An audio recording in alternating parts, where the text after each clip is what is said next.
Hello and welcome back to Exeter City, where things have moved back into massive overachievement territory.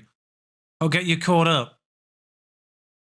We last met, of course, all the way back out of this Bristol City loss, the slightly baffling combination of a 4-1 victory and a 1-0 loss.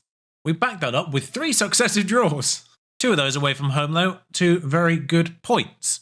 An entertaining 3-3 draw against Preston, in which both sides had the lead at various times in the game. 1-0, 2-1 to us. 3-2 to them, and then an equaliser for us. Beereth scoring early on against Wigan, them getting an equaliser in the first half. Vice versa against Derby, they scored first, we equalised via Tom Ince. QPR was a 2-1 victory, 2 goals in the first half, they got 1 back in the second. A 3-1 against Stoke, which their goal was a penalty, so a very convincing 3-1 there. A 3-2 against Wigan, who we played twice in the same month in December. I'm not sure what happened there. Interesting scheduling. Which was in fact a turnaround. We were 2-0 down after 11 minutes. It was 2-2 at half-time to Menezikov getting the winner in the second half. He's now left. We lost to Middlesbrough. Not a great performance. Again, something about Middlesbrough we just don't enjoy. We lost 4-1 at home to them at the beginning of the season. 1-0 away from home. More respectable, but not a great performance. 3-0 against Reading, 2-0 against Blackpool, and 2-0 against Cardiff in the FA Cup third round. 2 goals from our left-back, Glodion Gonda, has set up a West Brom/Coventry 4th round draw in the middle of February. No idea what's going on with the FA Cup, but we still remain with Watford and Sheffield United today. 2 teams that are 4th and 2nd. And thanks to 6 victories in the last, 5 league victories in the last 6, with 3 draws preceding that, we're 6th. 5 points away from the marker point, which apparently guarantees safety in the Championship, or should in theory do so. We're also no longer part of the season preview. Somehow, 150 to 1. I can only presume Blackpool have sold players rather than us acquiring any, because we've not really done anything. Kelly Roos was sold. He was out of contract at the end of the year anyway, so any money for him and off the wage bill, he was my second choice. 8 big games and inconsistent. Not what you want. A similar situation for Conor McLaughlin, who hasn't featured for me in about a year and a half at this stage. Was out of contract at the end of the year. Sold him for 10 grand. So that's £20,000 for people that would have been 0 at the end of the year. And then £200,000 from Burrow for Menezikov, who was also out of contract at the end of the year. Don't really know what they're doing here. I did try to give him a new contract at some point before the window actually opened, because he was out of contract at the end of the year.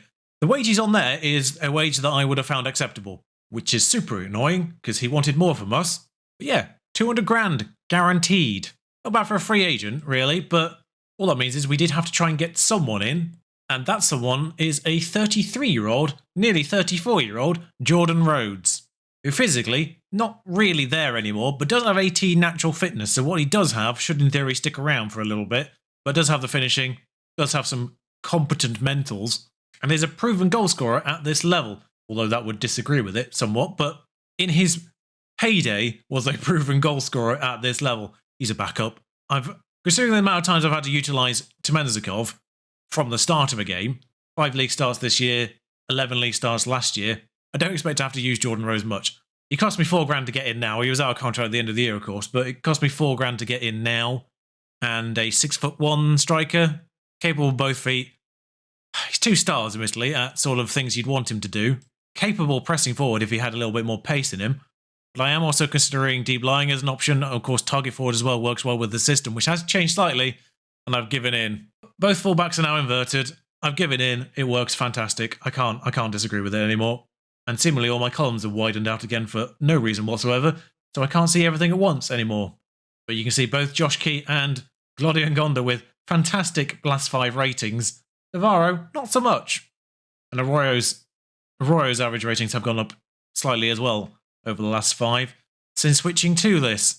The main man at the moment, though, is Julian Fernandez. He's turned up. 7 assists now. He's scored a goal as well at last. And on that note, I might show you the Fernandez goal actually, because I think it was pretty good. But on that note, I saw recently on Twitter that RDF is doing a proper Moneyball type save, which is a fascinating concept to do as a proper save, because Football Manager isn't really set up that particularly well to do it. So I'm intrigued to see how well it works out for him. But it did inspire me to make a sort of full-on statistics view of my team.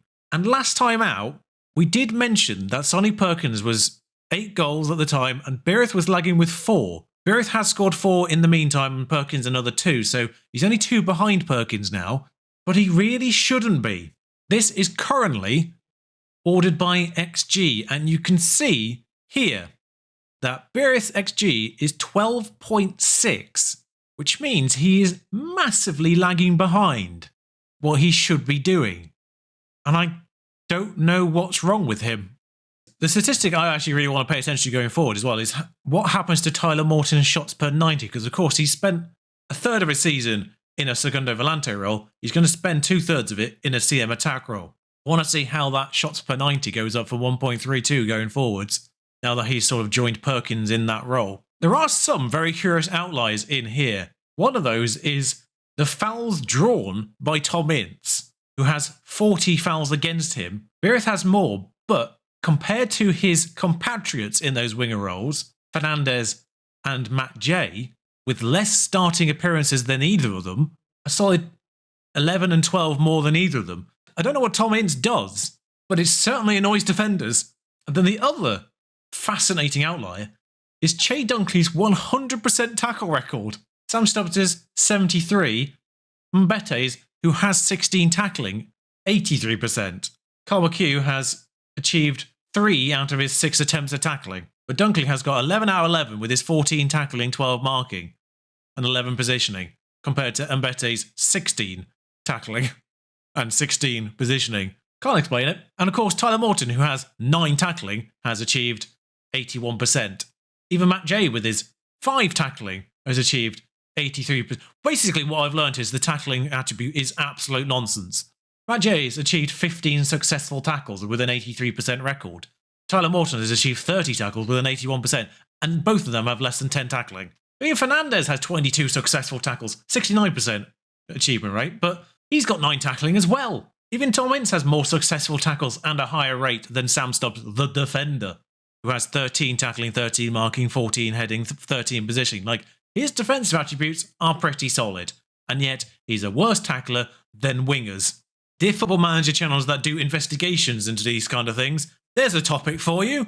Why is the tackling attribute absolute nonsense? I would love to see a proper investigation into that, because that has just really confused me. But nonetheless, despite the fact Tom Ince has 1 teamwork, which I've only just realised, I knew his determination and work rate weren't fantastic, but the 1 teamwork had escaped my attention until now. He does have one of the highest chances created per 90 and one of the highest key passes per 90. Clearly, 1 teamwork also isn't appalling either. Anyway, 2 games to try and play here. Forgot to register Jordan Rhodes before today. There we go. Well, the major problem is that Julian Fernandez is on an international duty. He's with Argentina's under-23s, which is impressive for a 20-year-old, which means the 1 teamwork of Tom Ince is going to have to play. Claudio Ngonda's brace against Cardiff is going to be rewarded by another start here against Watford. Fruitful is in goal, of course, and Mbete and Stubbs the central defenders, although obviously Che Dunkley should be starting. Key at right back, Norwood in the half-back role, Perkins and Morton, of course, in the CMs, Jay and Ince in the inside forwards, and Berith up front. Yes, I've gone full attack on all the roles as well now, and inverted. I've been converted. Marcelino is the Watford manager. He's in the Championship. Can't quite remember who he's managing in real life currently. It's something like Valencia or Sevilla or Bilbao, one of those. It's one of those upper mid-table Spanish sides anyway, the ones that tend to get into some form of European competition if their season goes well. The Watford team does appear to be slightly less fit than ours, but it's a particularly uneventful game so far. 40 minutes gone. This is the first highlight. Berith has been played in there. Berith, 12 XG. Well, that's going to... more XG for Berith without a goal. There was that chance here. It was a surprisingly high XG chance, considering where he was. Not happy, get back out there. We are at home against Watford. I do seem to recall actually highlighting the fact that Watford were very low down the table in a previous episode. They are now fourth. Sheffield United, who we play next, are second. So they've picked up their season. Southampton have gone the other way. Matt Jay, Perkins is there. How did he miss? It's a goal kick. It's not even a save. I thought that was a save, or at the very least the post, but nope, just straight up missed. Norwood, Berith, Tom Ince is there to run on this ball. Gives it to Key. And you can see the situation already. You can see the positions of people. There's Ince, Berith in the middle, Jay's on the left here. You've got Perkins and Morton flanking on the outside the box. Ollie and Gonda's moved over here, and Key's running inwards right now, with Norwood operating as the Well, I was about to say anchor, but of course he's a halfback, and anchor's an actual thing. But it is 2v2 if they break. But Norwood should recover. But Berith in, and Berith missed again. I keep getting questions about whether or not I want to keep Berith at the end of this. Whether I want to buy him permanently. I always say yes, just in case I do actually decide to go on that. I'm increasingly going against that idea. He did well for us in League 2. He did well for us in League 1. Here's to be struggling that little bit more in the Championship. Dunkley in the way again. Berith gets that ball. Good ball out, actually, considering it was a hoof that I don't appreciate. There's Glodion Gonda running inside. He's still going. Glodion Gonda's the best player in world football. And I wish he had an easier name to say. Glodion Gonda picks it up within the centre circle and then just runs through their entire defence and scores as if it was no problem. I should be playing him as a striker. Just a reminder of his overall attributes. I do think he is somewhat underrepresented star rating wise, because he does have really good attributes. He's missing a little bit right in the middle of his mentals here and right in the middle of his physicals, but one of those is jumping reach, which I was expecting not to see as 6 there. Apparently he can't jump, but beyond that, the important things you need as a fullback, even inverted, he's got. Flair, I don't really know why flair counts for anything, frankly, but flair to me is just a fun attribute. It shouldn't matter to anyone. That's a long throw that will get to Berith, and there's a lovely head down if Perkins was actually the one to get it, but he wasn't. Morton, Perkins though, again, Glodion Gonda's there. Back to Perkins, Morton. Is Glody going to make a run? Here's Josh Key, Norwood, Morton. You can see when he went back to Norwood there was a line of 3 people for him to pass to. Both fullbacks and one of the centre midfielders moved back in to make a line of 3, and there was 4 attackers ahead of them. That works out, yeah. Perkins has gone from distance, Basnu palms it away. I think he may have actually let that go out for a corner. He did. Matt J. in was to Berith. I've not made any substitutions yet. Well, Dunkley must have failed a tackle because he's got a yellow card. Oh no, I've broken him. You know what? 10 minutes to go. Experience of Jordan Rhodes. We do have a week between this and the next game. I'm not necessarily feeling the need to change anyone. I would probably change Matt J, but don't really have the personnel. Can bring on Scott Sinclair, who physically doesn't exist anymore. If anyone's condition gets incredibly bad, Perkins, there he goes, Archie Collins on, and for 4 minutes Sinclair can come on, why not? Sounds like a charity case now, does Sinclair. Go on, have a few minutes, Scott. Play with the lads. Just go be with your friends for a few minutes, it's fine. Norwood, in was to Key. Collins, Key's got a new contract recently, by the way. He was out of contract at the end of the year.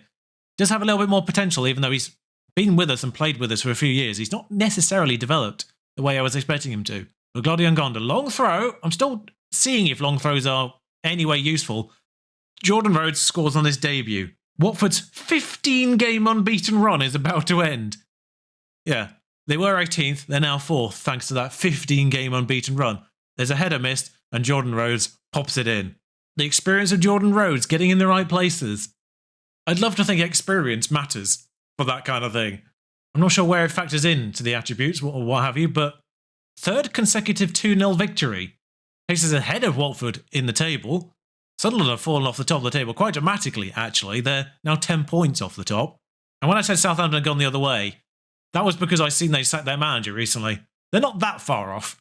Appears to be another one of those cases where pure league position has triggered a sacking, even though they are 3 points away from the playoffs. Oh, no worries, Berith. You can have a rest. And while you're having the rest, learn how to convert. And back-to-back player of the matches for Glodion Gonda. Whatever Dunkley got a yellow card for, it didn't count as a tackle attempt. Jordan Rhodes has joined him on 100%, remarkably. Just been made aware of the fact that the 3 outbounds in January, along with Jordan Rhodes' acquisition, replacing Temenzikov, but those 3 outbounds have brought me back under the wage budget, just. Jordan Rhodes' contract is massively incentivised, by the way. I couldn't offer him any more than 1.1 grand a week. He wanted 1.9. But because I was massively over my wage budget at that time of trying to sign him, because Temenzikov hadn't left yet, I couldn't go above 1.1. So he has every incentive in the book maxed out. Assist, 500 quid. Goal, 500 quid. Team of the season. Not that he's ever going to get that, but so Coventry will beat West Brom, and they will be our 4th round opponent. That game happens way too close for me to bring you, and it's another championship team, so Fernandez is getting better as a player, and I think he is back from international duty for this game. His work rate has gone massively up, which is very important. Stamina's up a bit, determination is already fairly high. But yeah, some of the key attributes appear to be on their way up. he's regarded as a good championship player. So definitely our best one currently. That belongs to us. Fernandez is back, but a little tired from his time abroad. So bench for him for now. No changes otherwise, I don't think. There's no reason to change anything else. Minorly tempted to start Jordan Rose, but his stamina's not great, so I'll probably have to sub him off anyway. Zicknagel puts the ball in. It's headed clear, and Berith will get to that ball first. Slow from what I presume to be James Garner there. Interesting ball back to Fruchtel, who's hoofed it right this time to Key, and really well worked, bizarrely. It was a curious way of doing it, and Berith's now in, but it is Berith. I'm still trying to get over that last opportunity. That was a bizarrely worked goal, but they knew what they were doing, clearly. Garner now. Tackled from behind by Tom Ince, who really shouldn't be getting away with that, but he does. Morton, like I say, tackling. A nonsense attribute, clearly. Berith in again. Right, Berith, you're becoming a meme at this point. The way you're playing at the moment, you are not coming back for another year, no matter what at this stage. Either as a loan or as an actual signing. Mind you, if we somehow get promoted here, he's not going to be up to the level anyway. Jay. No nonsense from Jay. I kind of watched in astonishment there about how much space he had, more than anything. Ngonna gets it to Berith. Berith straight into Jay, and then no one really bothers with him. He's just like, oh, he's in, is he? Oh, well, let's see what he does. Bafflingly bad defending from Sheffield United there. For a team in second. Garner on a free kick. It is James Garner, according to the text. He's hit the upright. Highlights continued, and that won't get to Campbell. So, Colwill to Egan, who's still there. Colwill to Garner. Back to Colwill again. Cooper now. Just being moved around. Campbell. Haraslin. Banye Torre is... Well, he's been fouled, apparently. Fairly certain he was offside, but Bette booked for that as well. Zickernagel takes the penalty, drills it in. Yeah, sure. No nonsense for him. 10 goals for his season. I wonder how many of them have been penalties, because that was a really good one. Just low to the right. Probably would have been saved, actually, if Fruchtel had gone the right way. It wasn't that powerful. It looked more powerful than from the other angle. Got to be said, Mbette's not exactly made the best case for a permanent transfer either this season. In fact, I probably should have brought Sam Stubbs in for this match, because him and Dunkley playing together tends to be the best combination so far this season. I kind of forgot about that. And Gonda's down to a 6.5 for this match. Why does that keep happening? Why do I have players have a sensational game 1 in an episode, and then they just have a very poor one the next game for you to watch? Berith, hooked out to Perkins. The run's there. He has companions as well. Kicks it straight at Pad. Who's hoofed this one clear in a separate highlight? Dunkley, underneath. Key. Berith's not going to get to that. He's not that tall. Banye Torre is just not going to be challenged at all. Both of my centre-backs just flanked him as he ran forward. None of them went towards him. They just went with him. You're not a castle piece in chess. You can go diagonal. Bergins, Morton, Dunkley. Hoof to Berith, who's actually got that to Jay. Really looked like the defender who got that, but Glody and Gonda now. Back to Jay again. Back to Glody. Perkins. Jay. Morton's on the edge. He's got it inwards. That's... Didn't even look like Berith was the one to kick that. A superb team goal, says the text. Yeah, from them. Ngonda, Perkins. I want to see what happens here, because it does obviously takes a massive deflection off the defender there, and it is indeed Berith the one who does kick it in. In real time, it genuinely looked like one of their defenders had just kicked it in. We're seeing it offside, even though he's clearly on. And it's actually that point that's the most important part for being offside anyway. Arroyo's coming on, because Ngonda's not had a good game, and actually I might change both fullbacks just because they're both a bit tired, and I would like a bit more freshness in that defence. I might change 3 defenders here. Perkins to Jay. Arroyo. Morton's in. Straight at the goalkeeper. Again. Norwood. Highlights continued. Jay. I thought that got in. Tom Ince is swapping sides and Fernandez is playing a few minutes. Just to get him up to speed with our team again, just so he's fresh for the Brighton game, which is next. Yeah, we played 4th, 2nd, and then 1st. Oh, well, everyone's in here. Basham should have scored there. They had about 4 people he could have crossed that to there. And they opted for none of them. Thank you for being selfish, Chris there. Dunkley gets in the way of that. Knocked down. Navarro. Hoare. Cooper. Haraslin. Switches sides. They've got 2 people there. More now. Is he going to be closed down at all? No, and Betty gets in the way of that. And Fernandez does have a runner if Berith decides to go. He's not gone yet. Wow, it took so long for anyone to get into an attack. Wow, okay. 2-1 up, 20 seconds to go. Hold on to it a little bit longer before you just smash it over. Ipswich take a late victory over Cardiff, it seems. They're up there with us. Sunderland 4-1 up against Derby, who are having a rotten season again. And it's a surprise victory at Bramble Lane. Wow, they had a really good XG as well, actually. Of course, the penalty is part of that, but it's a 2-1 victory in a game that possibly should have been 3-2. So away from home this season, we have beaten both Brighton and Sheffield United.